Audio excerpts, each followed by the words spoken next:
Herkese merhabalar. Kanalıma ve mutfağıma hoş geldiniz.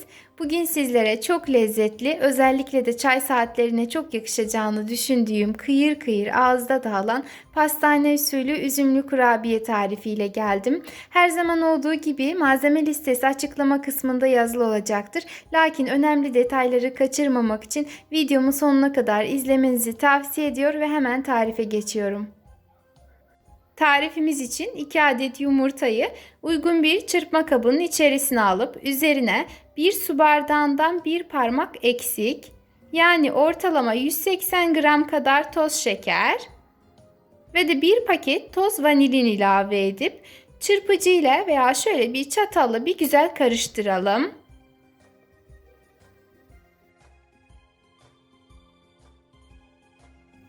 Şeker yumurtanın içerisinde tamamen eridikten sonra üzerlerine 1 çay bardağı sıvı yağ.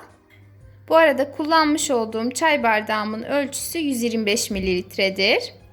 Ve de oda sıcaklığında beklemiş 125 gram tuzsuz tereyağı veya margarin ilave edelim. Ben tereyağı kullandım. Oda sıcaklığında olması çok önemli. Buna mutlaka dikkat edin. Ve 10 gram, yani 1 paket toz kabartma tozu ilave edip elimizle yoğurmaya başlayalım. Bir taraftan yoğurdukça diğer taraftan azar azar un ilavesi yapalım. Ben toplamda 200 mililitrelik su bardağı ile 4 su bardağı un kullandım. Bu arada ben her tarifimde kullandığım un ölçüsünü mutlaka söylerim. Ama yine de her zaman söylediğim gibi hamur işlerinde, özellikle de kurabiye tariflerinde un miktarı çok önemlidir. Eğer ununu fazla kaçırırsanız kurabiyeleriniz çok sert olabilir. O yüzden mutlaka kontrollü davranın.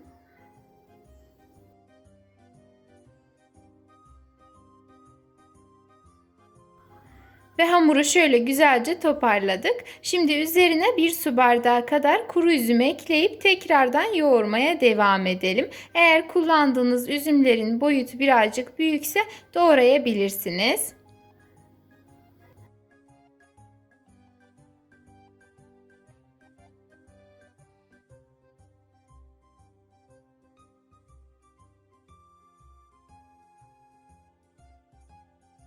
Ve hamurumuz artık hazır oldu. Kıvamını da şöyle sizlere göstermek istiyorum. Parmağınızla dokunduğunuzda şu anda ekranda gördüğünüz gibi kolaylıkla üzerinden çizebiliyor ve bu görüntüyü elde edebiliyor iseniz demek ki kıvamını yakalamışsınız. Şimdi hazır olan hamurumuzu tezgaha alalım ve hamurdan bir parça kopartıp elimizle şekil verelim.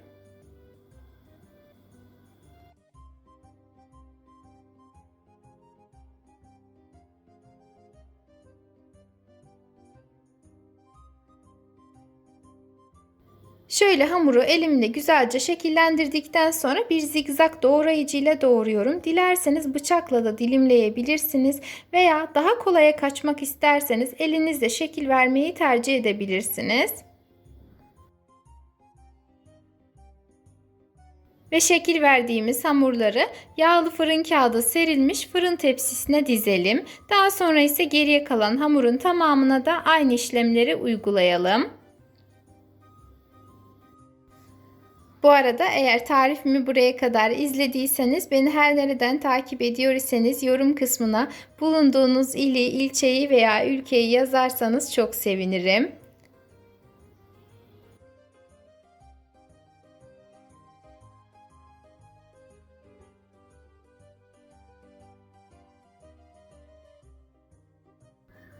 Hamurun tamamına şekil verip yağlı fırın kağıdı serilmiş fırın tepsisine dizdikten sonra üzerlerine fırça yardımıyla bir adet yumurtanın sarısını sürelim. Eğer üzerinde yumurta kullanmak istemezseniz sade olacak şekilde pişirip daha sonra üzerine bolca pudra şekeri serpiştirebilirsiniz. Her iki haliyle de gayet güzel olacaktır. Ve son olarak daha hoş görüntü elde etmek için üzerlerine çatalla çizikler atalım.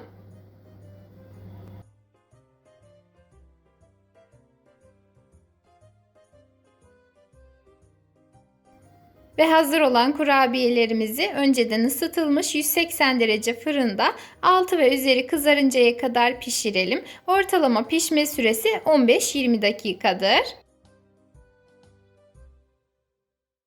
Fırından çıkan ve soğuyan pastane usulü üzümlü kurabiyelerimiz artık servise hazırdır. Umarım tarifimi denersiniz. Eğer beğendiyseniz bana destek olmak adına videomu beğenebilir, emoji dahi olsa yorum bırakabilir. Hatta aşağıdaki paylaş butonuna tıklayarak ister sosyal medya hesaplarınızda isterseniz de WhatsApp hesabınızda tarifimi sevdikleriniz ve ailenizle paylaşabilirsiniz. Yepyeni videolu tariflerimden haberdar olmak için kanalıma ücretsiz bir şekilde abone olarak bildirim zilini tüm olacak şekilde etkinleştirmeyi unutmayın. Kendinize çok iyi bakın. Allah'a emanet olun.